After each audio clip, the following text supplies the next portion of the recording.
이 시각 주요 뉴스입니다. 윤석열 대통령이 민주당 김의겸 의원이 제기한 이른바 청담동 술자리 의혹을 저급하고 유치한 가짜뉴스 선동으로 규정했습니다. 의혹 제기의 당사자인 김의겸 의원은 여당, 정부, 대통령실이 우르르 몰매를 가하는 것이 저급하고 유치하다고 받아쳤습니다. 검찰이 불법 대선 자금 수수 혐의를 받는 김용 민주연구원 부원장의 구속기간을 연장하고 자금 사용처 규명에 수사력을 모으고 있습니다. 김 부원장의 진술 거부가 계속되는 가운데 유동규 전 본부장은 자신이 건넨 돈이 대선 경선을 위한 걸로 알고 있었다고 말했습니다. 대장동 개발 사업 특혜 의혹으로 재판을 받는 남욱 변호사가 이 사업 민간 사업자 보유 보통주 가운데 민주당 이재명 대표 측 지분이 있다는 취지로 법정에서 주장했습니다. 하지만 남 변호사는 이 시장 측이 누구인지는 구체적으로 언급하지 않았는데 이에 대해 증인으로 출석한 정영학 회계사는 전혀 기억이 없다고 답했습니다. 문재인 정부 초기 산하기관장 사퇴 종용 의혹을 수사하는 검찰이 유영민 전 과학기술정보통신부 장관을 소환 조사했습니다. 관련 부처 장관 조사가 마무리된 만큼 향후 검찰 수사는 문재인 정부 청와대 개입 여부를 겨냥할 걸로 전망됩니다. 푸틴 러시아 대통령이 한국이 우크라이나에 무기를 제공할 경우 두 나라 관계가 파탄날 것이라는 경고를 해온 것과 관련해 불리한 전황에 따른 위기의식과 함께 폴란드로 무기를 수출하고 나토와의 협력을 강화하는 한국의 행보를 경계한 발언이란 분석이 나왔습니다. 미 상무부가 9월 개인 소비지출 가격지수가 지난해 같은 달 대비 6.2%, 지난 8월 대비 0.3% 상승했다고 발표했습니다. 이에 따라 미 연준이 다음 주 열리는 11월 연방공개시장위원회 정례회의에서 또 자이언트 스텝을 밟을 가능성은 더욱 커지게 됐습니다. 경북 봉화의 광산에서 매몰 사고로 갱도에 고립된 노동자를 찾으려는 구조 작업이 계속되고 있지만 아직 생還소식은 전해지지 않고 있습니다. 가족들이 업체가 불법으로 갱도에 메운 광물 찌꺼기 때문에 사고가 났다고 주장하자 업체는 이를 부인했습니다. 오늘 오전과 오후 서울 도심에서 만여 명이 참석하는 대규모 집회와 함께 거리 행진이 예정돼 있습니다. 경찰은 교통 혼잡이 예상되는 만큼 대중교통을 이용하고 통일로, 사직로, 3일대로 등을 이용해 우회 운행해달라고 당부했습니다. 시청자 여러분 안녕하십니까? 굿모닝 YTN 2부 시작합니다. 윤석열 대통령은 정치권을 뒤흔든 이른바 청담동 심야 술자리 의혹에 대해서 저급하고 유치한 가짜뉴스 선동이라고 말했습니다. 의혹을 제기한 민주당 김의겸 의원은 당과 정부, 대통령실이 우르르 몰매를 가하는 건 저급하고 유치하다고 받아쳤는데요. 여야의 공방이 격화하는 상황 조은지 기자가 정리했습니다. 이른바 청담동 술자리 의혹에 윤석열 대통령의 첫 공개 언급이 나왔습니다. 관련 질문을 받고는 일축하나 싶었는데 격한 어조로 가짜뉴스 선동이다, 국경 문제다, 직격탄을 날렸습니다. 한동훈 장관과 함께 이른바 청담동 술자리에 계셨다는 주장이 제기되는 상황, 똑똑하면 다른 질문 없으십니까? 그런 저급하고 유치한 가짜뉴스 선동은 국민을 무시하는 거니까 대통령 입에서 그런 부분에 대한 언급이 나온다는 자체도 국격에 관계되는 문제 아니겠습니까? 민주당 김의겸 의원은 같은 표현 저급하고 유치하다는 말로 곧장 받아쳤습니다. 구체적인 제보 내용을 국정감사장에서 물을 수 있는지가 문제의 본질이라며 대통령 사과를 요구했습니다. 이렇게 우르르 몰려와서 몰매를 가하는 것이야말로 저급하고 유치한 일이다. 질문을 못한다. 그러면 더 문제가 아니겠습니까? 국회의원 입장으로서는 배지를 떼야 되는 일이죠. 술자리 의혹은 잦아들기는커녕 갈수록 전선이 넓혀지고 있습니다. 국민의힘은 민주당 김의겸 의원을 품위 유지 의무와 모욕 발언 금지 규정 등을 들어 국회 윤리특별위원회에 제소했습니다. 괴벨스식으로 가짜뉴스를 유포하는 김의겸 의원과 민주당은 민주주의의 적이고 혹세무민 구태 정치는 퇴출해야 한다는 겁니다. 퇴출해야 되는 거 아니에요? 난 제정신인지 난 잘 일고에 언급할 논평할 가치도 저는 느끼지 못합니다. 유치찬란한 이야기입니다. 반면 민주당은 의혹이 제기된 시간 대통령 동선을 공개하면 그만이라며 의원 질문을 봉쇄하는 태도는 헌정사에 도움이 되지 않는다고 받아쳤습니다. 지난 순방 기간 발언 논란을 다시 꺼내며 윤 대통령에게 날을 세우는 모습입니다. 오히려 대통령이 입에 담아서는 안 될 비속어를 쓴 것이야말로 국격을 훼손한 것인데 정말 전형적인 내로남불이고 유체이탈식 화법 아니신가요? 윤 대통령은 가짜뉴스 선동이라는 말로 의혹을 전면 부인했지만 사정정국과 맞물린 여야 냉각기, 치열한 공방은 당분간 이어질 것으로 보입니다. YTN 조은지입니다.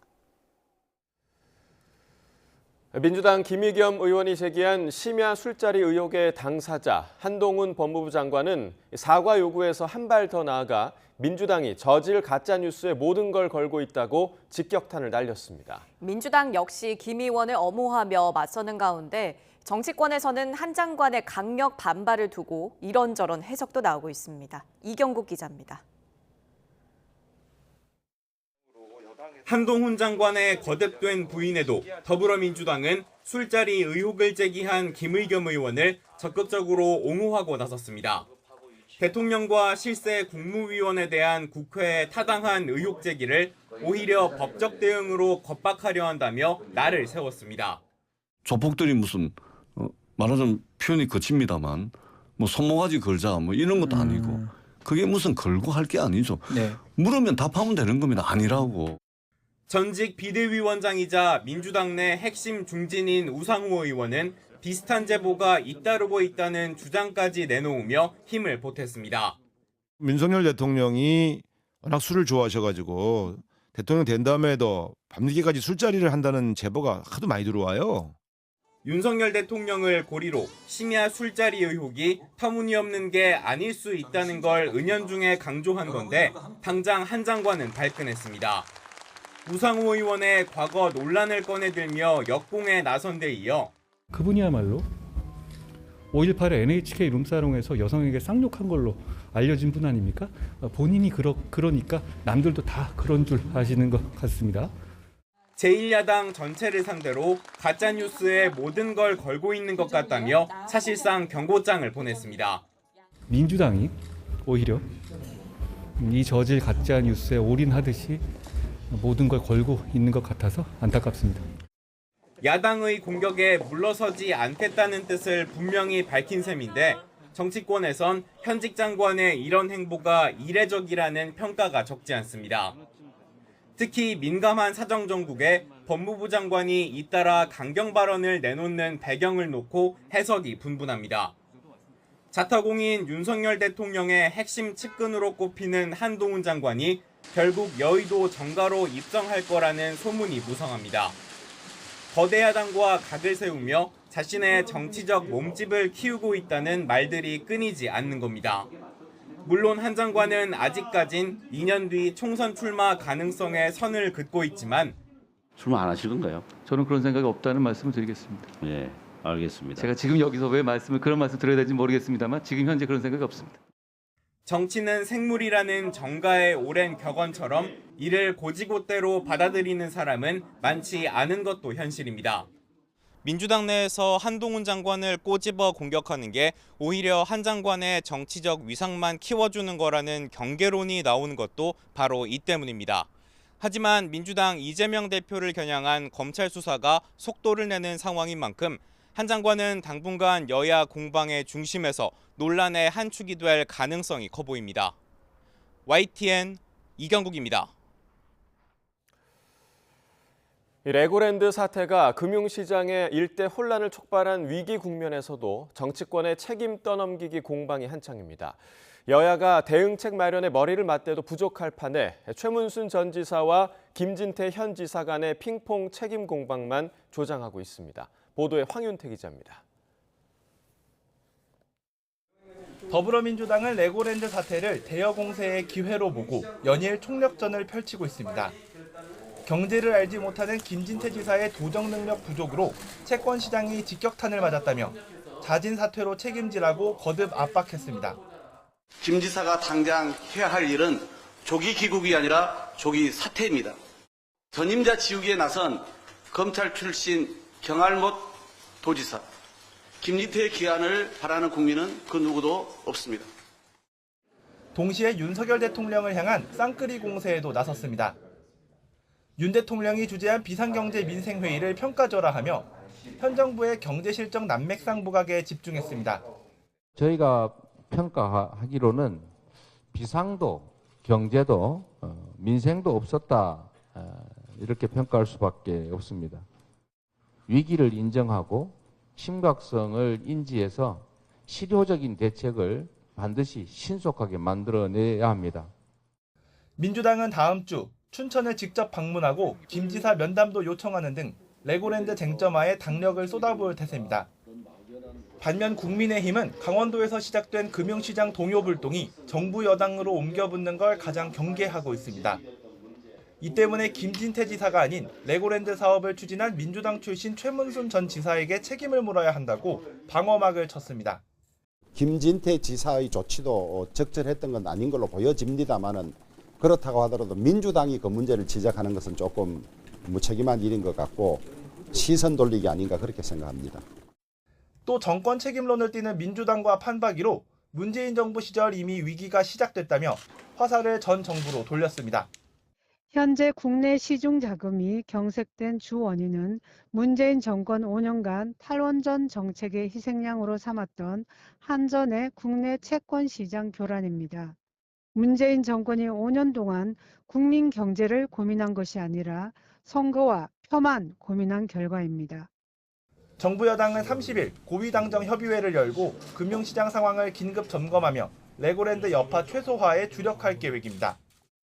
레고랜드 채무 불이행 사태가 심각한 경제 위기 상황에 기름을 부을 수 있다는 우려가 커지는데도 말로만 민생을 외치는 정치권의 내탓 공방이 연일 가열되면서 따가운 논총을 피할 수는 없어 보입니다. YTN 황윤태입니다. 네, 어제 국회에서는 이주호 사회부총리 겸 교육부 장관 후보자에 대한 인사청문회가 열렸습니다. 야당은 과거 이 후보자의 장관 시절 고교 서열화 정책의 부작용과 에듀테크 기업과의 유착 의혹을 제기했고, 여당은 문재인 정부 때 오히려 사교육이 증가하며 학력 양극화가 심해졌다고 받아쳤습니다. 신현준 기자의 보도입니다. 야당 의원들은 이주호 교육부 장관 후보자가 이명박 정부 시절 시행한 고교 다양화와 일제고사 등이 서열화 등 부작용을 초래했다고 지적했습니다. 국민들하고 아이들에게 그 당시에 그 경쟁 교육에 대해서 사과할 그런 의사 없습니까? 제가 최선을 다했고 그 부작용이 있었다는 부분을 인정한다는 뜻으로 좀 이해해 주셨으면 좋겠습니다. 에듀테크 기업과의 이해충돌 의혹도 제기했습니다. 이 후보자나 이 후보자가 이사장을 맡았던 아시아교육협회 기부금과 후원금을 낸 에듀테크 업체들이 특혜를 받았거나 받을 소지가 있다는 겁니다. 1억 기부해놓고 그다음에 기기 대여 임차료로다가 1억 3,600을 회수해 간 형태가 되었는데 특정 사교육업체 홍보에 앞장선 거 아니냐 하는 이런. 이에 맞서 여당 의원들은 이명박 정부 때 줄었던 사교육비가 문재인 정부 때 18조 6천억 원에서 23조 4천억 원으로 크게 증가했다고 맞섰습니다. 또 사교육 과열로 인한 학력 격차를 해소하기 위해선 에듀테크를 활용한 맞춤형 교육이 불가피하다고 강조했습니다. 개인형 맞춤형 수업을 해줘야 사교육 문제도 해결되고 학력 격차 문제도 해결되고, 그래서 이런 가정의 그 양육 교육 부담으로 인해서 결혼을 회피한다거나 출산을 회피하는 이런 사회적인 문제도 해결하는데 상당히 기여할 수 있겠다라는 생각이 들고, 에듀텍을 활용한 모두를 위한 맞춤형 교육이 어떻게 보면 지금 한국 교육의 가장 큰 변화 가능성을 보이는 분야다. 이 후보자는 의원들의 질의에 앞서 자신이 임명되면 첨단 분야 인재를 양성하고 대학에 규제 없는 지원을 하며 맞춤형 교육을 강화하겠다고 약속했습니다. YTN 신현주입니다.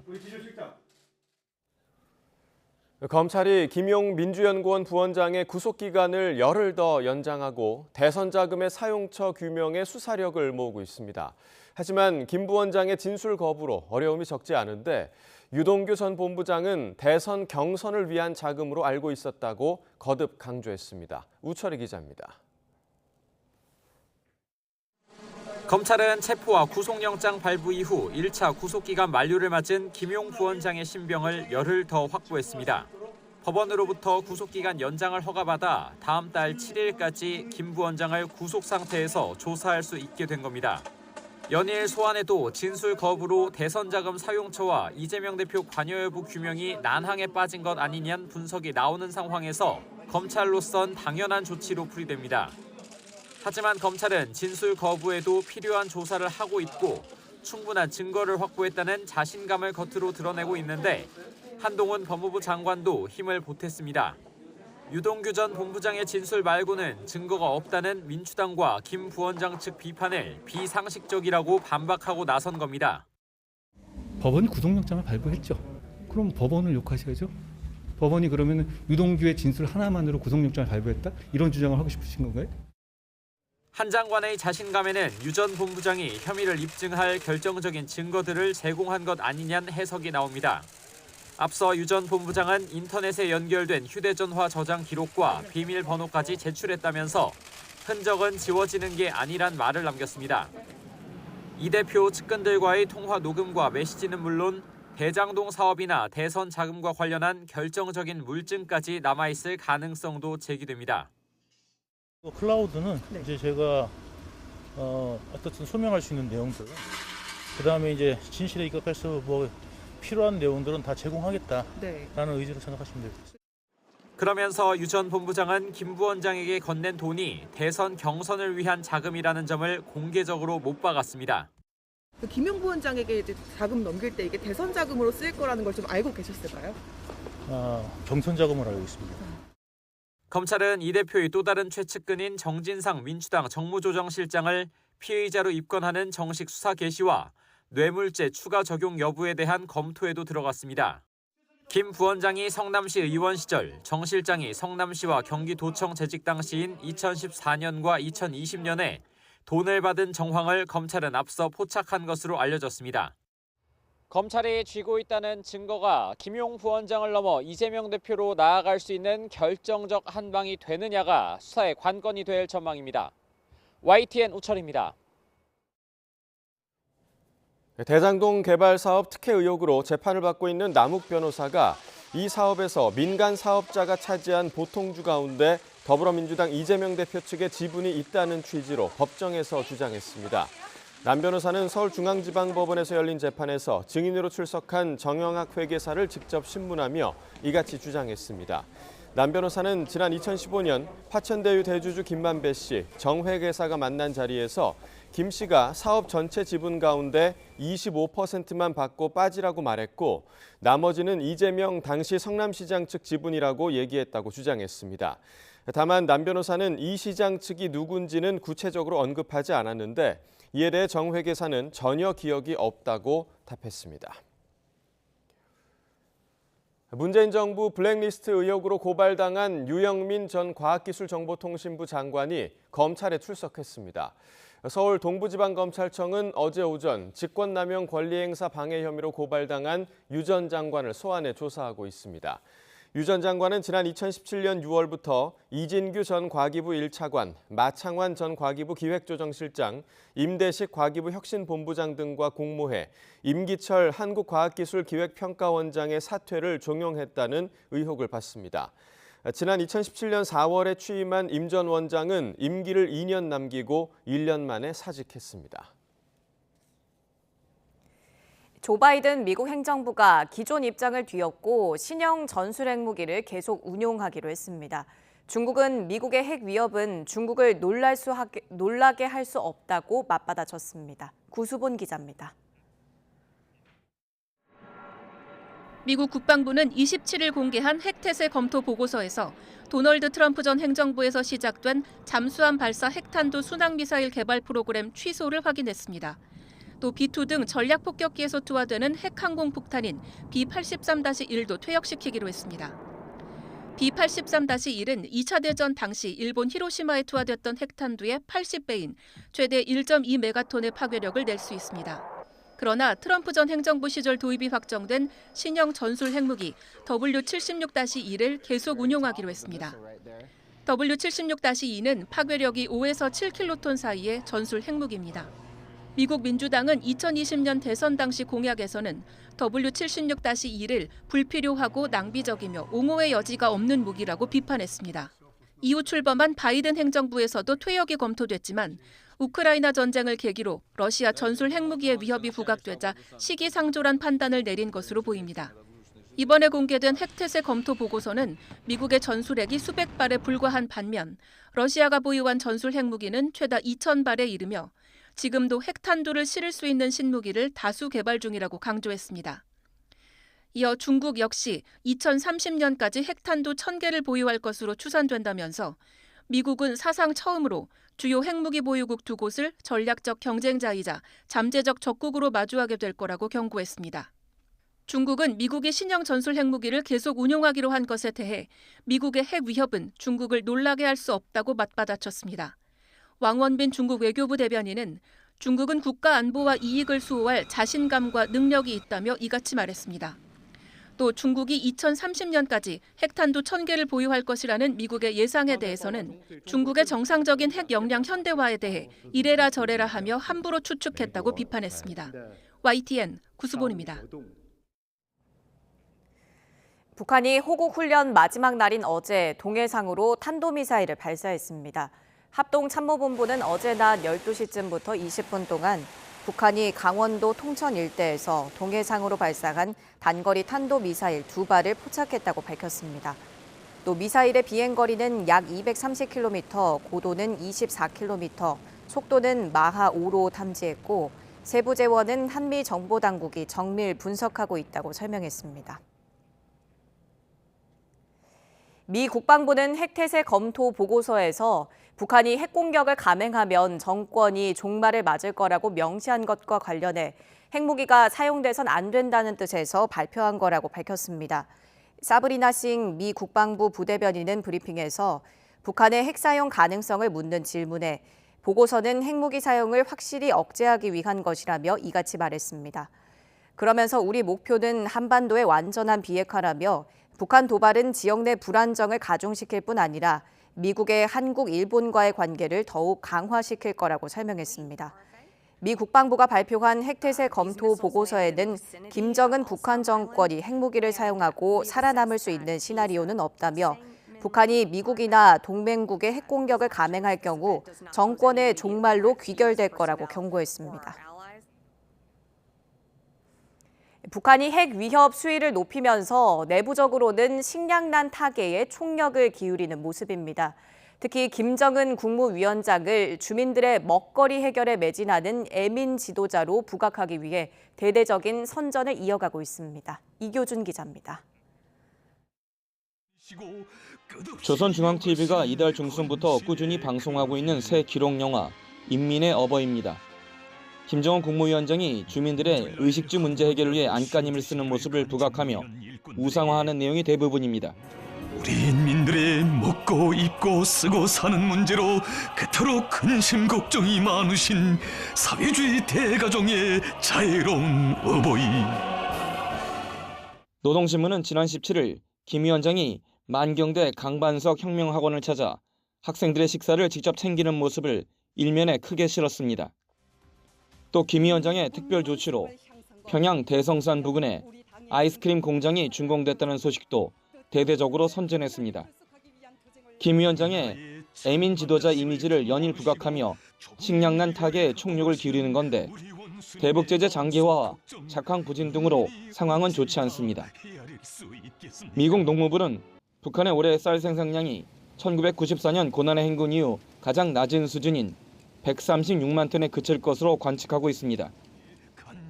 하지만 김 위원장이 이미 제시한 올해 목표가 있어 주민들의 기대치는 더 높아진 상황입니다. 주민들에게 단순히 쌀밥만 공급하는 게 아니라 다양한 먹거리를 제공하는 것을 목표로 제시했기 때문에 이제 이 수준을 충족시키는 게 쉽지 않은 상황이다. 이렇게 이제 분석을 하는 거죠. 한국개발연구원은 북한의 올해 식량 부족분이 연평균 1.5배가 넘는 최대 135만 톤에 달하고 식량난은 내년까지 더 심해질 것으로 예측해 주민들의 고통도 더 가중될 것으로 우려됩니다. YTN 이교준입니다. 해병대 상륙 공격 헬기 도입이 확정된 지 8년 만에 국산 기동 헬기 마리노네 무장을 탑재하는 방식의 개발 계약이 체결됐습니다. 그간 반쪽 무장 헬기 지적이 계속됐는데 경제성과 더불어 장병의 생존력을 높일 방법이 함께 강구돼야 할 걸로 보입니다. 신준명 기자입니다. 정찰용 무인기를 띄워 상륙 지역의 위험 요소를 미리 파악하고 공대지 미사일과 기관포로 적을 순식간에 제압해 해병대원들의 안전을 확보합니다. 앞으로 전력화될 해병대 상륙 공격 헬기의 임무입니다. 방위사업청이 한국항공우주산업과 4,300억 원 규모의 상륙 공격 헬기 체계 개발 사업 계약을 체결했습니다. 해병대원의 수송을 담당하는 상륙 기동 헬기 마리논에 무장을 탑재하는 형태로 국내 개발이 결정됐습니다. 해병대 공격 헬기 도입이 확정된 지 8년 만입니다. 해병대 항공단 공격 헬기 대대 창설이 예정된 2028년에 맞춰 20여 대를 전력화하는 것을 목표로 추진됩니다.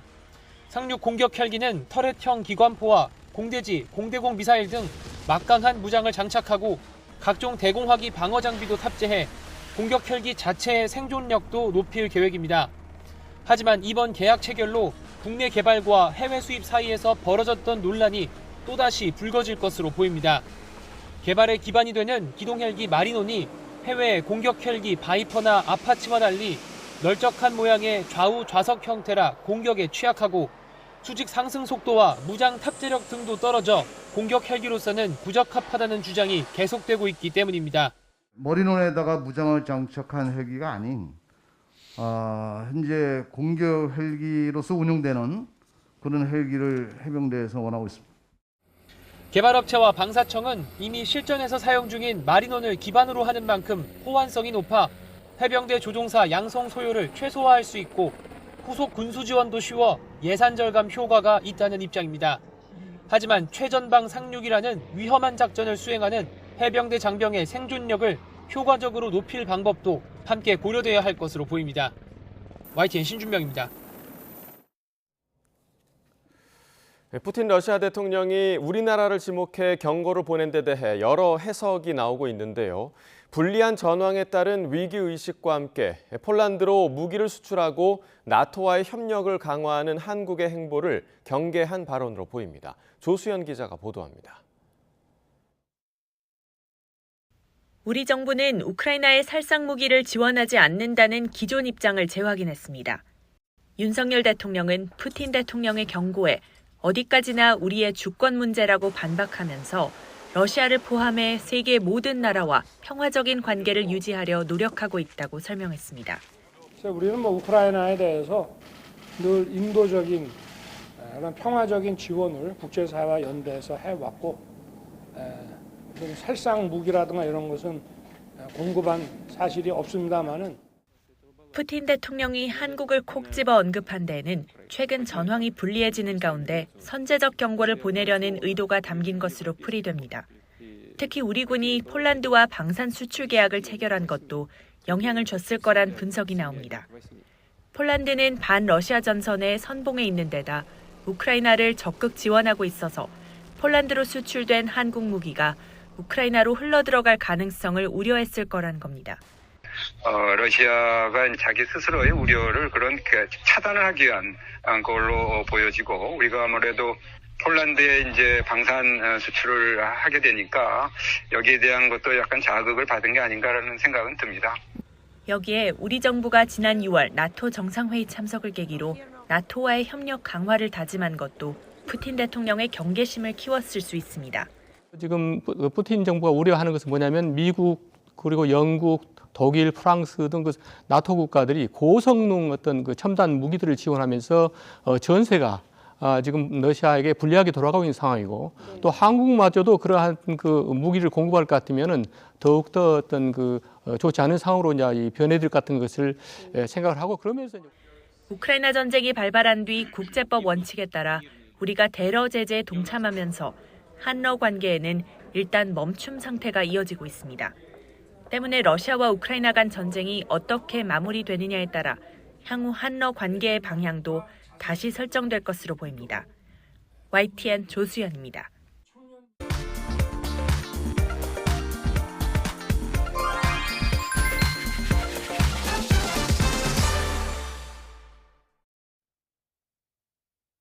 일찍부터 나들이 차들이 많아지고 있습니다. 정체가 계속 길어져서 오전 11시 무렵에 지방 방향으로 향하기 가장 어려울 텐데요.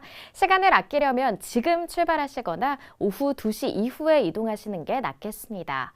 한편 강원권으로 이어지는 노선들이 빠르게 어려워지고 있습니다. 영동선 강릉 쪽으로는 용인 일대가 어렵고 서울 양양선 외곽 쪽도 화도 부근 정체입니다.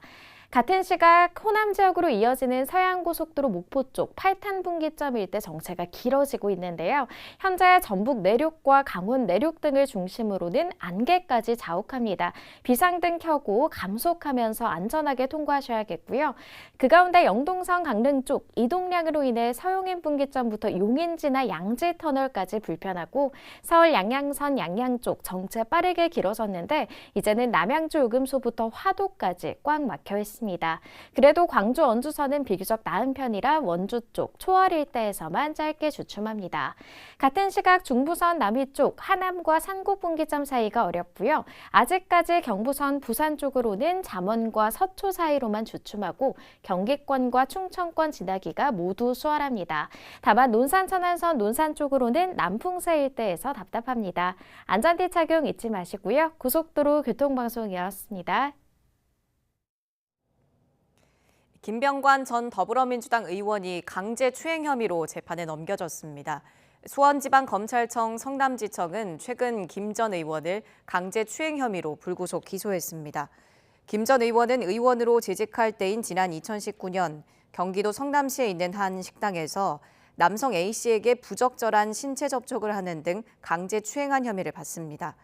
A씨가 지난해 12월 김 전 의원을 고소하면서 경찰 수사가 시작됐고 경찰은 5달 만인 지난 5월 김 전 의원을 검찰에 송치했습니다.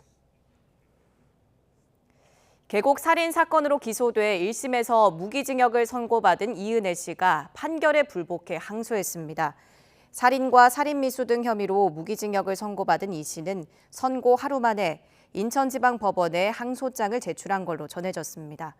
검찰은 아직 항소하지 않았지만 피고인이 항소하면서 이 씨의 2심 재판은 서울고등법원에서 열리게 됐습니다.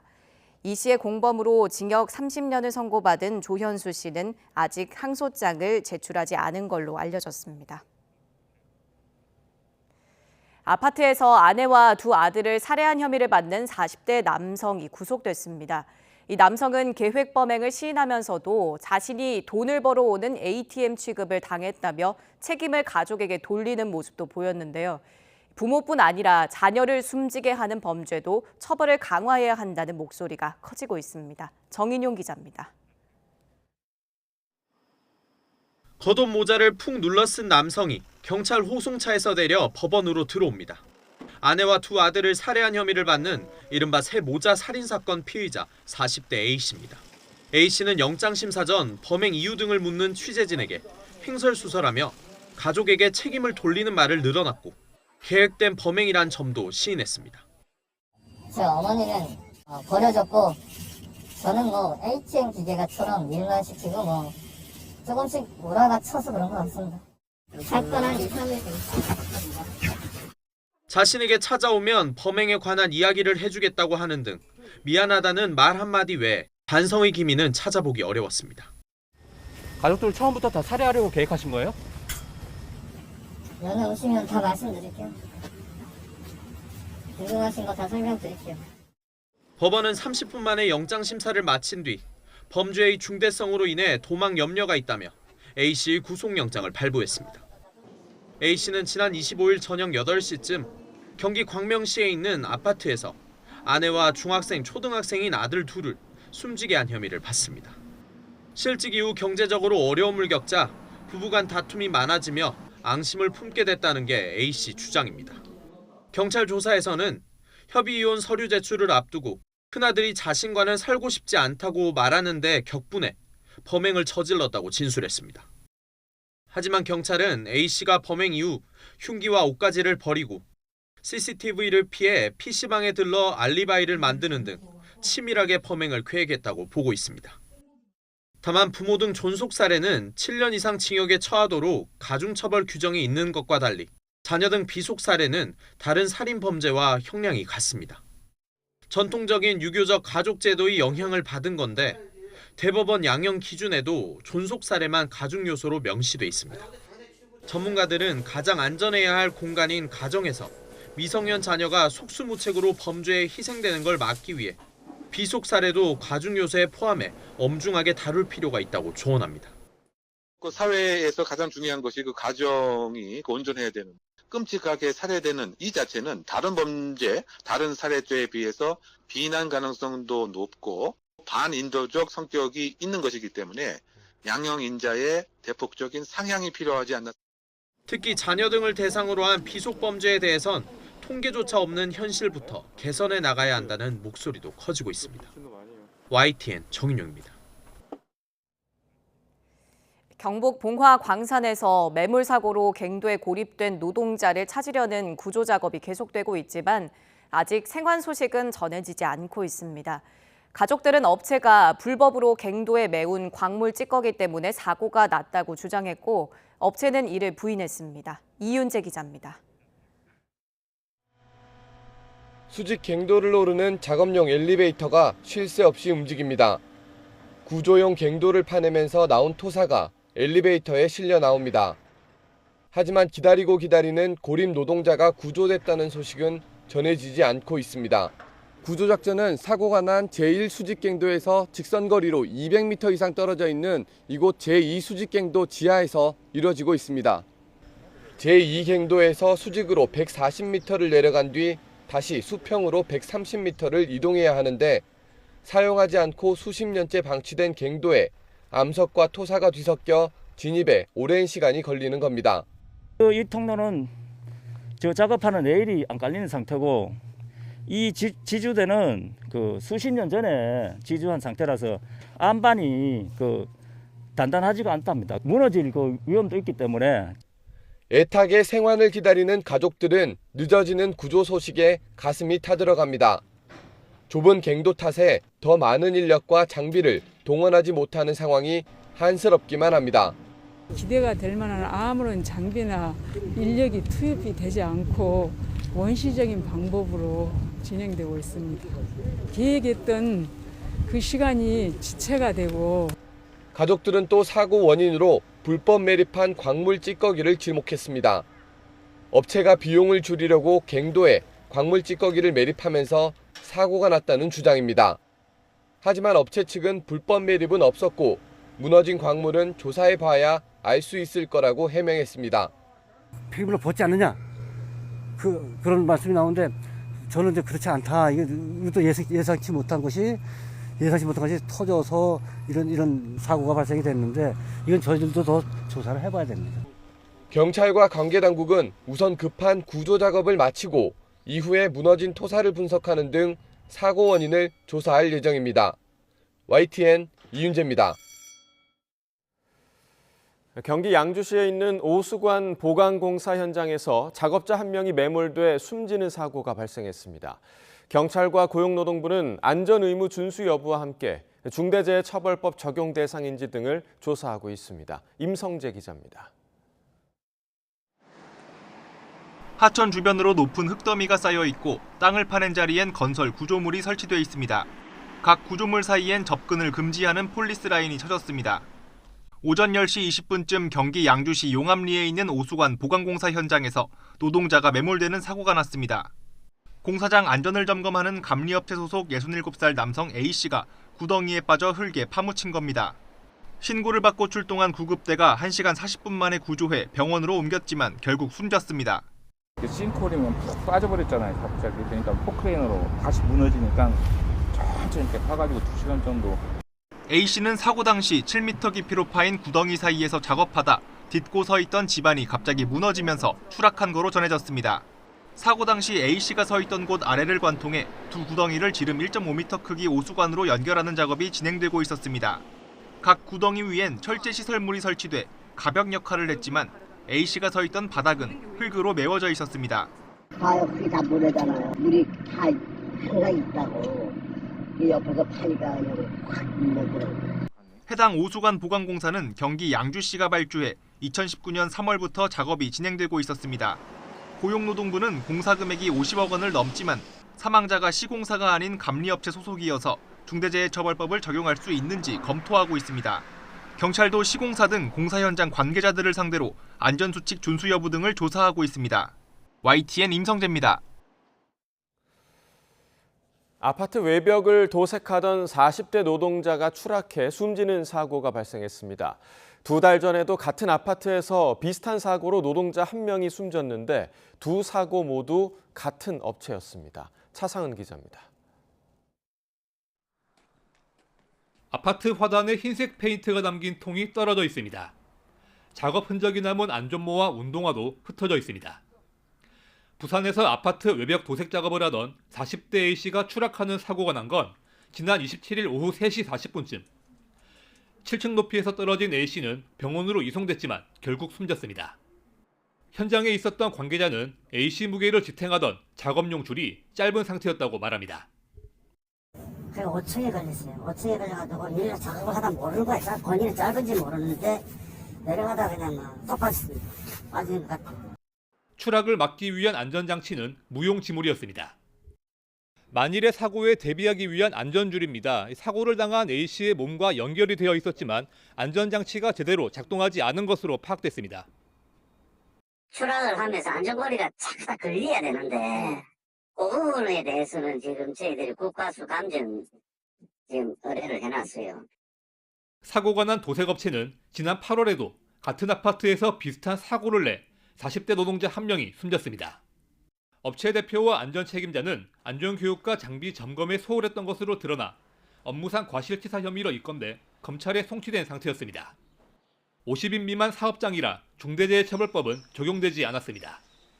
업체에 대해 작업중지 명령을 내렸던 고용노동부는 2차례 반려 끝에 안전수칙을 제대로 지키는 조건 등으로 작업 재개를 승인했지만 2주 만에 같은 사고가 반복됐습니다. 경찰은 사고 원인 수사에 착수했고 고용노동부는 작업중지 명령을 다시 내리고 현장 조사를 벌이고 있습니다. YTN 차상입니다. SPC 계열 제빵 공장에서 20대 여성 노동자가 기계에 끼어 사망하는 사고가 발생한 이후 반복되는 사고와 또 안일한 대응을 두고 SPC에 대한 책임론이 확산하고 있습니다. 노조와 유족들은 SPC그룹 허영인 회장을 처벌해야 한다고 주장하고 있는데 실제로 허 회장에게 중대재해처벌법을 적용할 수 있을지에 대해선 의견이 갈리고 있습니다. 안동준 기자의 보도입니다. 지난 15일 SPC 계열사 제빵 공장에서 일어난 사망사고. 안전장치 미비와 열악한 근무 환경에 대한 정황과 증언이 쏟아지면서 개별 계열사를 넘어 SPC그룹 차원의 책임론이 제기됐습니다. 결국 SPC그룹 허영인 회장은 사고 발생 엿새 만에 직접 사과했습니다. 그룹 전반의 안전관리 시스템을 철저히 재점검하고 안전 경영을 대폭 강화하도록 하겠습니다. 그렇다면 허영인 회장에게 중대재해 발생 등에 대한 법적 책임도 물을 수 있을까? 우선 SPL은 상시 근로자가 50인이 넘고 사망사고가 난 만큼 안전보건 확보 의무 미이행 등이 확인되면 중대재해처벌법 적용 대상이 될 수 있습니다. 다만 허 회장은 계열사인 SPL에 대해 서류상 경영을 책임지는 역할을 맡고 있지 않아 중대재해처벌법을 적용할 수 있는지에 대해선 의견이 엇갈립니다. 앞서 고용노동부도 SPL이 별도 법인이라 SPC그룹의 책임을 묻기는 어렵다고 언급했습니다. 사실상 SPC의 지배를 받고 있고 컨트롤되고 있는 회사입니다. 그런데 중대재해법 적용 대상이 아니라고 조사도 하기 전에 단언하는 게 저는 무리라고 생각하는데 그렇게 생각하지 않습니까? 더 조사를 해서 판단을 해야 될 것 같은데 일단 보고받기로는 그런 쪽으로 의견을 갖고 있는 것을 알고 있습니다. 반면 노조는 허 회장 일가가 소유한 파리크라상이 SPL 지분을 100% 갖고 있어 실질적인 경영 책임자에 해당한다고 주장하고 있습니다. 가족 지분을 합치면 100% 파리크라상 지분을 갖고 있습니다. 결론적으로 말씀드리면 허영인 회장이 1인 단독 지배하고 있는 회사이다. SPL은. 이렇게 결론적으로 말씀드릴 수 있습니다. 사망노동자 유족도 허 회장을 중대재해처벌법 위반 혐의로 고소하면서 사실상의 경영 책임자로 지목했습니다. 허 회장이 직접 안전을 위한 재원을 투자해 사고 재발을 철저히 막겠다는 입장을 밝힌 만큼 안전보건 확보를 위한 의사결정권을 가진 거로 봐야 한다는 겁니다. 기업에서 안전을 경시하는, 생명과 안전을 경시하는 문화는 SPL 관계자만 처벌돼서는 개선될 수 없고 SPC 회장이 직접 책임을 져야만 개선될 수 있다고 생각돼서 회장을 고소하게 됐습니다. 결국 사고가 발생한 계열사를 넘어서 SPC 회장에게 중대재해처벌법을 적용할 수 있느냐는 법에 규정된 사측의 책임을 얼마나 적극적으로 해석할 수 있는지가 쟁점이 될 거로 보입니다. YTN 안동준입니다. 정부가 무주택자의 주거 불안을 해소하기 위해 도입한 사전청약. 이 사전청약에 당첨된 사람들이 본청약을 포기하는 사례가 잇따르고 있습니다. 분양가가 주변 시세와 비슷해지거나 입주 시기가 계획보다 늦춰지자 등을 돌리는 걸로 보입니다. 최기성 기자가 취재했습니다. 1,200여 세대 규모 아파트를 짓고 있는 인천 검단에 있는 공사 현장입니다. 지난해 11월 사전청약 당시 평균 경쟁률이 9.9대 1을 기록하며 인기를 끌었던 곳입니다. 하지만 최근 진행한 본청약에선 사전청약 당첨자 1,100여 명 가운데 320명이 계약을 포기했습니다. 저층 주로 하신 분들하고요. 다른데 청약 되신 분들, 그런 분들이 제일 많으세요. 부동산 시장에 영향받는 거는 비슷하다고 생각은 들거든요. 인천이라고는 아닌 것 같아요. 다른 지역에서도 유사한 일이 벌어지고 있습니다. 사전청약 경쟁률이 13.8대 1에 달했던 경기도 파주 운정에선 50명이, 경쟁률이 2.17대 1이었던 경기 양주 회천에선 145명이 본청약을 포기했습니다. 사전청약이 집값 상승을 전제로 한 제도인 만큼 부동산 시장 침체기에는 인기를 끌지 못하고 있는 것으로 풀이됩니다. 분양가와 인근 시세가 비슷해지면서 본청약으로 얻을 수 있는 실익이 떨어진 것이 주요 원인입니다. 사전청약 당첨자가 본청약을 포기한 곳의 분양가와 주변 시세를 비교해보면 신축 아파트와 가격이 비슷하거나 구축의 경우 분양가보다 더 싼 아파트도 있습니다. 집값 하락으로 사전청약 당시보다 집값 상승에 대한 기대가 낮아졌고 일부 사업지는 급매물과 비교해 사전청약 추정 분양가가 다소 높다는 인식이 있기 때문입니다. 입주 시기 지연도 본청약 포기와 연관이 있습니다.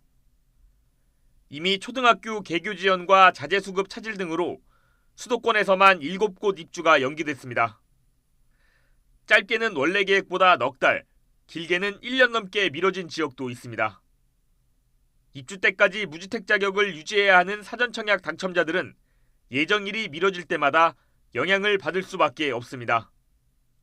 입주가 늦어질 경우에는 그 기대감만으로 청약을 유지하기 어려워지면서 임대차 기간을 추가로 조정해야 되거나 자금 마련 등에도 어려움이 생길 수 있기 때문입니다. 본청약 포기가 많은 지역은 상황에 따라 공급 일정을 당기거나 늦춰서 수요 변화에 대응해야 한다는 주장도 나옵니다. YTN 최기성입니다. 한국은행이 기준금리를 5차례 연속 올리는 등 최근 금리 인상이 잇따르자 가계대출 금리가 10년 2개월 만에 5%를 넘어섰습니다. 다음 달 금통위에서도 기준금리 인상이 예상돼서 추가 상승으로 이어질 수 있어 가계 이자 부담은 더 커질 수밖에 없습니다. 박병한 기자입니다. 이창용 한국은행 총재는 지난 12일 기준금리 0.5%포인트 인상을 발표하면서 서민들에게 이해를 구했습니다. 물가 인상으로 금리 인상이 불가피했다는 겁니다. 최근 가파른 금리 인상 과정에서 국민 여러분 대부분의 고통이 가중되고 있음을 잘 알고 있습니다. 물가 안정을 위한 금리 인상이 불가피하다는 점도 이해해 주셨으면 합니다. 잇따른 기준금리 인상으로 지난달 은행권의 신규 가계대출 평균금리가 10년 2개월 만에 5%를 넘어섰습니다. 9월 예금은행의 가계대출 금리가 연 5.15%로 한 달 새 0.39%포인트 높아진 겁니다. 2012년 7월에 5.20% 이후 처음으로 5%대 금리 시대가 열린 겁니다. 주택담보대출 금리는 0.44%포인트가 올라 4.79%, 신용대출 금리는 0.38%포인트 올라 6.62%에 달했습니다. 가계대출 금리는 지난해 6월부터 16개월 연속 오름세를 이어가고 있습니다. 특히 고정금리 비중마저 24.0%로 8월보다 0.5%포인트 하락했습니다. 반면 은행들의 예대금리 차는 1.33%포인트로 전월보다 0.21%포인트 줄면서 한 달 만에 축소 전환했습니다. 다음 달 금통위에서도 적어도 기준금리 인상이 예상돼 가계마다 적절한 부채 관리를 위한 대책이 시급해 보입니다. YTN 박병환입니다. 미 상무부는 9월 개인 소비 지출 PCE 가격 지수가 전년 동월보다 6.2%, 전월보다 0.3% 각각 상승했다고 발표했습니다. 전년 동월 대비 상승률은 8월과 같고 전월 대비 상승률은 전문가 전망치와 일치해 물가 상승세가 꺾이지 않는 걸로 분석됩니다. 인플레이션에도 불구하고 9월 미국의 소비자 지출은 전월보다 0.6% 증가해 시장 전망치 0.4%를 상회했습니다. 가격 인상에도 불구하고 소비자들이 지갑을 계속 여는 건 급여도 그만큼 올랐기 때문으로 보입니다. 골프 대중화를 위해 대중제 골프장은 각종 세제 혜택을 받습니다.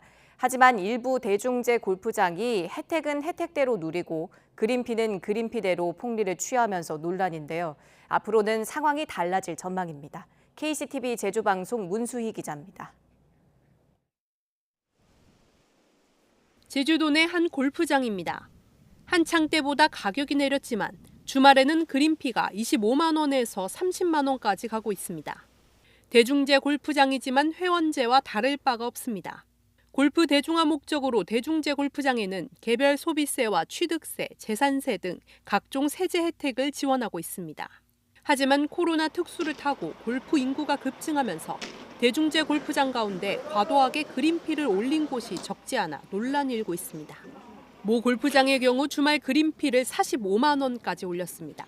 제주는 인상률이 전국에서도 최고 수준입니다. 이 같은 논란이 확산되자 정부가 개선안을 마련했습니다. 다음 달 4일부터 시행되는 체육시설 설치 이용법 개정안에는 기존 회원제와 대중제 둘로 나뉘었던 골프장을 회원제와 비회원제, 대중형 세 가지로 분류합니다. 대중형 골프장에는 기존 세제 혜택 지원을 유지하는 대신 정부 기준만큼 그린피를 낮춰야 합니다. 정부가 조만간 그린피 기준을 고시할 예정으로 대중형 골프장들은 세금을 더 낼지 그린피를 낮출지를 두고 고민이 깊어지고 있습니다. 세금을 재산세를 회원제 골프장 같이 매길 건지 개별 서비스를 부과할 건지 그 부분에 대한 합정이 되지 않았기 때문에 어떻게 지금 방향을 할지 모르겠습니다. 국민적인 역량이 아마 있는데 다만 이제 골프장 입장에서는 개인 기업을 이제 중앙 정부에서 가격 깎고 이렇게 컨트롤하는 부분에 있어서는 부정적인 인식이 강한 건 사실입니다. 또한 이 지역마다 차별화를 어떻게 가져갈 것인가 하는 부분에 있어서도 많은 고민 그리고 이제 연구가 필요할 것 같습니다. 코로나 사태를 겪으며 지나친 요금 인상을 비롯해 여러 논란에 휩싸였던 제주 골프업계가 이번 정부의 새로운 규제로 어떤 변화가 이어질지 주목되고 있습니다. KCTV 뉴스 문수희입니다. 위성과 드론을 활용해 가뭄에 대비할 수 있는 기술이 머지않아 정착될 것으로 보입니다. 앞으로는 위성과 드론이 만든 지도로 가뭄에 선제적 대응이 가능할 것으로 보이는데요. 울주군의 한 저수지에서 이 기술을 개발하기 위한 시연회가 열렸습니다. JCN 울산중앙방송 김나래 기자의 보도입니다. 카메라를 장착한 드론이 물 위를 비행합니다. 이 대형 드론은 이곳 차리저수지 곳곳을 돌며 약 200장의 사진을 찍게 됩니다. 지도를 만드는 이른바 드론 매핑을 하는 건데 위성으로 넓은 범위를 먼저 촬영하고 동일한 지역에 드론을 날려 저고도에서 정확한 면적을 촬영하는 것입니다. 국립재난안전연구원은 이처럼 드론과 위성을 사용한 저수지 표면 알고리즘 개발에 나섰습니다. 오늘 시연한 인공위성과 드론 등을 융합한 가뭄재해 관리 기술이 전국의 가뭄 현황을 신속하게 파악할 수 있는 핵심적인 가뭄 모니터링 기술로 발전하기를 기대합니다. 중소형 저수지는 일반적으로 수위계가 설치돼 있지 않아 물의 높이를 파악하기가 쉽지 않습니다. 따라서 드론과 위성을 통해 12일의 주기로 수위 변동폭을 파악하는 이 기술은 가뭄이 빈번하게 발생하는 상황에 현실적인 대응 방안이 될 것으로 보입니다. 위성이 더 많아지고 확보가 된다면 저희가 저 주기도 단축될 수 있고 그리고 범위도 더 넓혀가지고 전국적으로 모니터링할 수 있는 기반이 마련될 것으로 생각됩니다. 올 3월부터 매달 경상권 저수지 7곳을 대상으로 분석이 진행된 상황. 앞으로도 전국에 있는 100여 곳의 저수지를 추가 분석해 완성도를 높여나갈 예정입니다. 마른 장마와 가뭄으로 울산 전역은 그야말로 물부족에 시달렸습니다. 위기 속 새로운 문을 여는 기술이 모습을 갖춰 하루빨리 정책에 반영될 수 있길 기대해봅니다. JCN 뉴스 김나래입니다.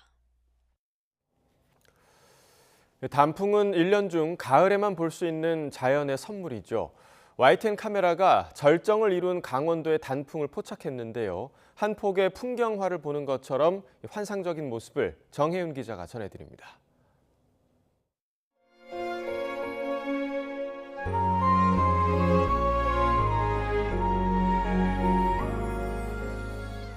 자연 그대로의 아름다움을 간직하고 있는 강원도 인제군 남면 갑둔리. 비밀의 정원이란 이름이 붙은 이곳에 울긋불긋 단풍이 절정을 이뤘습니다. 마치 융단을 깔아놓은 듯 붉고 노란 단풍이 환상적인 모습을 연출합니다. 아침 햇살이 더해지면 단풍은 형형색색으로 빛나며 아름다움을 뽐냅니다. 오색 단풍을 품은 몽환적인 풍경이 마치 한 폭의 풍경화를 보는 듯합니다. 자작나무가 군락지를 이루는 인제 응봉산. 흰색 나무와 단풍이 어우러지면 절경을 이룹니다. 빨강, 노랑, 초록의 화려한 나무들이 뒤엉킨 숲은 1년 중 가을에만 볼 수 있는 자연의 선물입니다. 횡성 태기산은 화려하진 않지만 단아하고 은은한 단풍이 시선을 사로잡습니다. 온통 주홍빛으로 물든 산, 그리고 그 산 사이를 구불구불 가로지르는 도로가 인상적입니다. 이례적인 10월 대설을 견딘 홍천의 단풍도 언제 그랬냐는 듯 다시 선명한 재빛을 되찾았습니다. 구름 사이로 비치는 강렬한 햇빛과 그 아래에서 빛나는 오색 단풍의 모습에서 자연의 신비하고 강한 힘이 느껴집니다.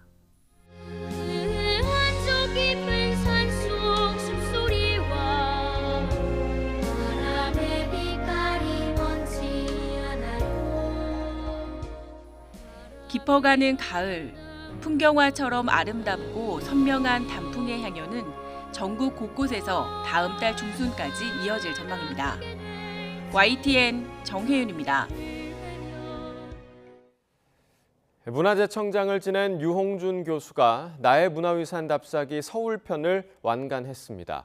자신이 나고 자란 고향 이야기를 나누고 싶어서 썼다는 이번 책은 지금까지 쓴 답사기와는 조금 다르다고 합니다. 김지선 기자가 보도합니다. 한때 답사 붐을 일으키며 30년 가까이 스테디셀러 자리를 지켜온 나의 문화유산 답사기. 5년 만에 서울편 2권이 추가로 발간됐는데 앞서 나온 국내 답사기 10권과는 결이 다릅니다. 특별한 장르 개념 없이 제가 살면서 본 대로 느낀 대로 그렇게 했죠. 이거는 생전에 없던 식으로 써왔기 때문에 이거 우스꽝스러운 거 아닌가. 이따금 찾아드는 걱정을 떨쳐낸 건 자신이 나고 자란 서울의 옛 풍경과 경험을 함께 나누고 싶은 간절한 바람입니다. 진짜 공유하고 싶었어요. 내가 살아왔던 과정을 나라고 하는 인간을 투시해가지고 현대와 밀착한 시대를 그려낸 만큼 책 곳곳엔 보존 개발 이슈와 그 속에서 변화하는 생활상이 담겼습니다.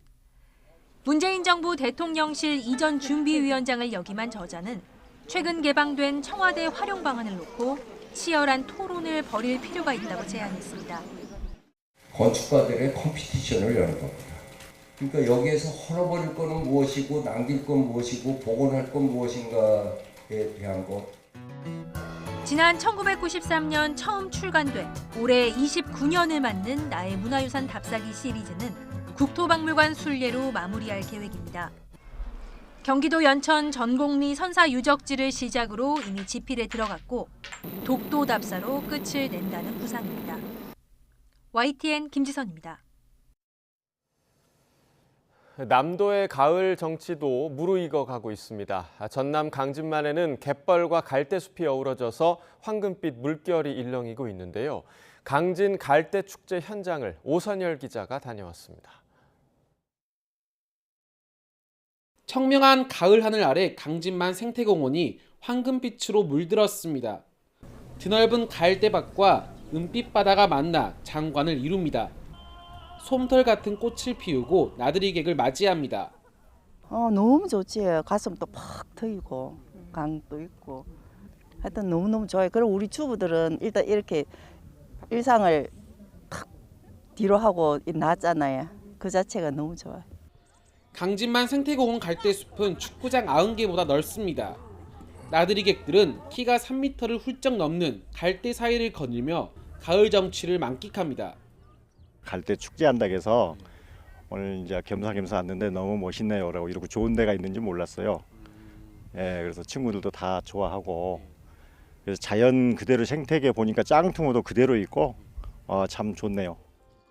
강진만 갈대 축제는 코로나19 여파로 중단됐다가 3년 만에 다시 열렸습니다. 만화 캐릭터 행진과 버스킹 등 공연과 갖가지 체험 행사 등 30가지가 넘는 프로그램이 마련됐습니다. 축제장 주변으로 국화와 코스모스 등 가을꽃 정원도 분위기를 더합니다. 올해는 특별히 어린이를 위한 재밌는 프로그램과 연인들을 위해 로맨틱한 분위기도 연출했습니다.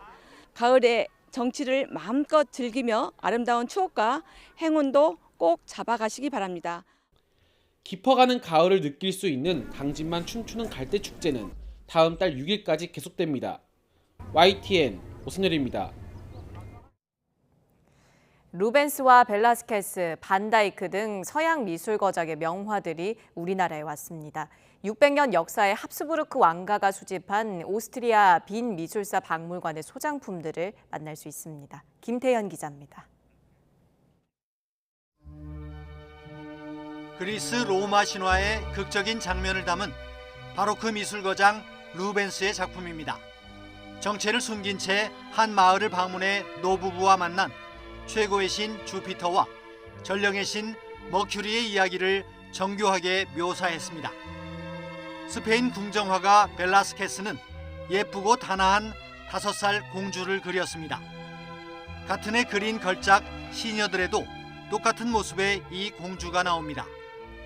13세기부터 600년 넘게 이어진 합스부르크 왕가는 예술의 후원자이며 열렬한 수집가였습니다. 이 왕가의 수집품이자 빈 미술사 박물관이 자부하는 소장품들이 한국 오스트리아 수교 130주년 기념 특별전에 나왔습니다. And of course we were aiming at the most attractive works of art to the Korean audiences because we want them to enjoy beauty, we want them to enjoy the former imperial collections. 가문을 설명할 때 역사에 너무 치중하지 않고 이 수집의 역사와 맥을 같이 가면서 자연스럽게 그 역사를 알 수 있도록 그렇게 구성하기 위해서 노력을 했습니다. 예술품 수집 역사에 한 획을 그은 18세기 여제 마리아 테레지아는 물론 여제의 딸이자 프랑스 루이 16세의 왕비 마리 앙투아네트의 초상화도 눈길을 끕니다. 여제가 아꼈던 딸 크리스티나 대공의 약혼 연애 그림은 장대하고 화려한 당시 궁정 행사의 단면을 보여줍니다. 특정 계층만 입었던 갑옷은 당시 권력의 상징이자 주문자의 취향을 반영한 유행의 첨단이었습니다. 130년 전 수교 당시 고종이 프란츠 요제프 1세에게 선물했던 조선의 갑옷과 투구도 국내에 처음 선보였습니다. YTN 김태현입니다. 벤토호의 국내파 선수들이 파주에 모였습니다. 카타르 월드컵 최종 엔트리에 들기 위한 마지막 생존 경쟁이 시작됐습니다. 김동민 기자입니다. K리그 경기를 끝낸 선수들이 파주 NFC에 하나둘 들어옵니다. FA컵 결승 2차전과 K리그 승강 플레이오프에 출전하는 대표팀 선수들은 다음 주에 합류합니다. 손흥민과 김민재, 황인범과 황희찬 등 벤투호의 주축 해외파 선수들의 자리를 감안하면 소집되는 27명의 국내파 선수 가운데 3분의 1 정도는 최종 명단에 들 수 없습니다. 이번 소집이 국내파 선수들에게는 대표팀 승선을 위한 마지막 기회. 특히 공격형 미드필드와 오른쪽 측면 수비수 자리 경쟁은 마지막까지 치열할 것으로 보입니다. 피지컬적인 부분이나 그리고 상대방한테 지지 않으려는 그런 투지나 그런 거를 월드컵 가서 최대한 발휘를 잘 해야 될 것 같습니다. 벤투호는 오는 11일 국내파 선수들로 아이슬란드와 평가전을 치르고 다음 날 26명의 최종 엔트리를 발표한 뒤 14일에 카타르에 입성합니다. 24일 밤 10시 우루과이와 조별리그 첫 경기를 시작으로 28일엔 가나, 3일 밤 자정에는 포르투갈과 경기를 치를 예정입니다. 해외파 선수들은 소속팀 경기를 마치고 카타르 현지로 바로 합류합니다. 민재 같은 경우는 지금 소속팀에서 굉장히 잘해주고 있고 그렇게 계속 월드컵까지 잘해준다면 대한민국 수비로서의 분명히 저도 또한 기대가 되고요. 벤투호의 마지막 퍼즐이 맞춰지는 마지막 소집 훈련. 축구 팬들은 선수들이 부상 없이 최고의 컨디션으로 카타르에 들어가 후회 없는 경기를 펼쳐주기를 기대하고 있습니다. YTN 김동민입니다. 프로야구 키움 히어로즈가 LG를 꺾고 3년 만에 한국 시리즈에 진출했습니다. 오랜만에 한국 시리즈 무대에 오른 키움은 SSG를 상대로 창단 첫 우승에 도전합니다. 허재원 기자입니다. 1회 한 점씩을 주고받은 가운데 키움이 3회 말 푸이그의 홈런으로 앞서 나갑니다. 켈리의 슬라이더를 잡아당겨 비거리 130m짜리 대형 홈런을 터뜨렸습니다. 올해 포스트 시즌에서만 세 번째 홈런입니다. 한 점차 불안한 리드를 이어가던 7회에도 다시 푸이그의 방망이가 힘차게 돌았습니다. 원아웃 1-3루 기회에서 타격 순간 방망이가 부러졌지만 중견수 앞으로 흐르는 적시타로 연결됐습니다. 곧이어 김태진이 고우석을 공략해 한 점을 더 불러들이며 키움은 석점차로 달아났습니다. LG는 8회 원아웃 1-3루 기회를 잡았지만 4번 타자 최은성이 병살타로 물러나며 고개를 숙였습니다. 키움은 9회 마무리 김재웅이 3경기 연속 세이브를 잡아내 3년 만에 한국 시리즈 진출을 확정했습니다. 플레이오프 4경기에서 16타수 8안타, 타율 5할을 기록한 이정우는 최우수 선수로 선정됐습니다. 매일매일 이렇게 많은 팬분들께서 와주시고 또 모든 집중, 관심도가 다 저희한테 쏠리기 때문에 이런 상황 속에서 야구를 하는 게 너무 재밌고 키움은 2014년과 2019년에 이어 세 번째로 한국 시리즈에 올라 창단 이래 첫 우승에 도전하게 됐습니다. 28년 만에 우승을 노렸던 정규리그 2위 LG는 키움의 벽에 막혀 아쉽게 시즌을 마감했습니다. 키움과 정규리그 1위 SSG는 다음 달 1일 1차전을 시작으로 7전 4승제의 한국 시리즈에서 맞붙습니다. YTN 허재원입니다. 프로배구 3년 연속 통합 챔피언에 도전하는 대한항공이 현대캐피탈을 3-0으로 완파하고 개막 2연승을 달렸습니다. 정지석이 19점으로 가장 많은 득점을 올렸고 링컨도 16점을 보탰습니다. 여자부 지난 시즌 1위 현대건설도 2연승을 달렸습니다. 야스민과 양효진, 이다현, 트리플타워는 58점을 합작했습니다. 남자 프로농구 울산 현대모비스가 필리핀 선수 아바리엔토스의 활약을 앞세워 대구 한국가스공사를 81-71로 꺾고 3연승을 달렸습니다. 아바리엔토스는 석점슛 3개를 포함해 17점을 올리며 팀 공격을 이끌었습니다. 개막전 우승 후보로 꼽혔던 가스공사는 3연패에 빠지면서 시즌 초반 부진을 이어갔습니다. 선두 안양 인삼공사는 창원 LG에 83-79로 역전승을 거두고 5승째를 거뒀습니다. 어린이들을 키우는 가정이라면 각종 장난감 블록 한두 개씩 있을 텐데요. 하지만 시간이 지나면 그냥 쓰레기로 버려지곤 합니다. 그런데 인천에서는 이 장난감 폐 블록이 도시를 상징하는 멋진 예술 조형물로 탄생했습니다. 강성옥 기자가 그 현장을 다녀왔습니다. 인천의 뜰이라는 이름이 붙여진 인천시청 앞 광장. 인천을 상징하는 푸른 파도 위에 한 여인이 손을 들어 인사를 건넵니다. 여인을 향해 달려오는 아이. 보는 사람 누구나 여인의 손을 잡을 수도 있고 아이의 머리를 쓰다듬을 수도 있습니다. 그 앞에는 인천의 영문 이니셜 스툴이 자리하고 있습니다. 스툴에서 잠시 휴식을 취할 수도 있습니다. 따뜻한 교감이 느껴집니다. 좀 더 시민들과 좀 더 교감할 수 있는 그런 작품을 지향을 했고, 그래서 작품 이름 자체도 교감이라고 맞춰서 제작을 했습니다. 조형물의 재료는 모두 인천 시민들이 모은 0.6톤의 장난감 폐블럭입니다. 시민들이 6개월 동안 폐블럭을 한데 모으고 조형물을 만드는 데에도 직접 참여했습니다. 인천 이니셜의 스툴은 온전히 시민들이 만들었습니다. 수거했어 내 블럭 캠페인은 가정에서 아이들이 더 이상 가지고 놀지 않는 장난감 블럭을 수거해 브릭아트 작품으로 재탄생시키는 사업입니다. 시민들이 모은 폐 자원을 예술 작품으로 재탄생시키는 과정을 통해 인천시는 자원순환 선도 도시라는 또 하나의 브랜드를 갖게 됐습니다. YTN 강소목입니다. 친일 논란으로 철거된 전북 남원 광안루의 춘향 영정 교체 작업이 2년 넘게 헛돌고 있습니다. 또 영정을 모셨던 사당 곳곳에서 일제를 상징하는 문양들까지 발견돼 잡음이 더 커지는 모양새입니다. 김민성 기자가 보도합니다. 춘향전의 배경인 전북 남원 광안루원입니다. 이곳에 있는 춘향 사당에는 춘향 영정이 있었는데 외색 논란으로 지난 2020년 철거됐습니다. 친일화가 김은호가 그렸다는 이유였습니다.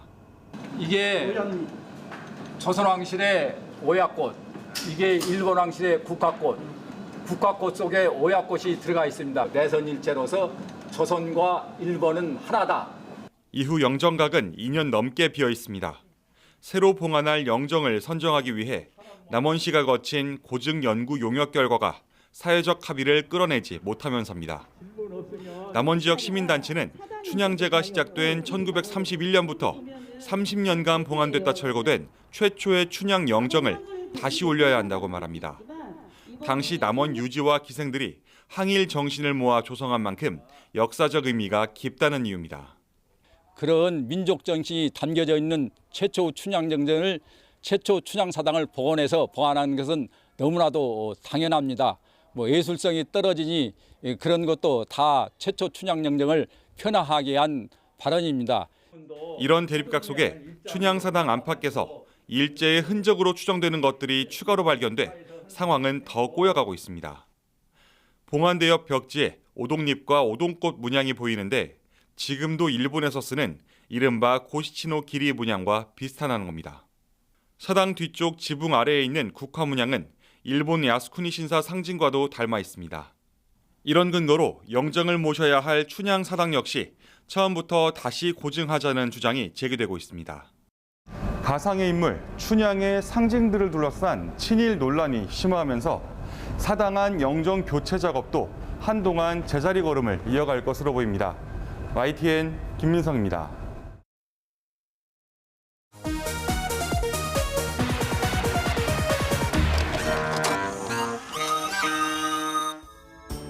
또 제가 좋아하는 오비가 우승했으면 좋겠습니다. 하나요. LG가 우승할 것 같아요.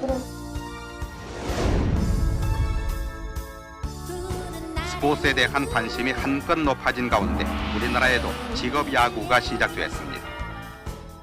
겨우내 참아왔던 프로야구 팬들의 갈증은 표를 사는 입구에서부터 쉽게 느낄 수 있습니다. 프로야구를 해야지 세상 사는 재미가 나죠. 입장표는 경기 개막 3시간 전인 11시에 매진돼 많은 야구 팬들이 만원짜리 표를 5만 원 이상 주고 사고 압수 당한 거는 8,000원하고 아니죠. 이거 두 장입니다. 언제 사겠구나. 인기 연예인 최시라의 개막식으로 시작된 잠실 경기에서 열띤 응원을 펼치는 치어리더도 한마음으로 하나가 됐습니다. 진짜 밤 저녁 때까지요. 진짜 못 먹고 진짜 열심히 연습했어요. 관중석으로 날아온 공은 절대로 어른들의 차지가 될 수 없습니다. 갈래갈래 찢은 신문지를 흔드는 특유의 응원에 외야사 곳곳에 높이솟은 끌채만큼 홈런에 대한 기대도 최고조에 이릅니다. 하고 시즌만 기다렸는데 막상 응원팀이 지금 뒤지고 있으니까 좀 섭섭하네요. 승부에 집착한 나머지 일부 흥분한 관중과 선수 사이에 난동이 벌어져 금지된 수를 몸속에 감춰 들어오는 현실을 볼 때 이 같은 모습은 예정된 것이나 다름없습니다. 그렇게 해서는 안 되는데 순간적인 감정들을 못 이겨갖고 올 프로야구는 그 어느 해보다도 치열한 접전이 예상되고 있습니다. 너무너무 행복해요. 너무 즐거워요. 더 재미나고 좋은 경기를 위해서 정정당당하게 승부를 해서 끝까지 좋은 모습 보여줬으면 좋겠습니다. 저희도 관객석에서 항상 같이 할 거고요. 화이팅!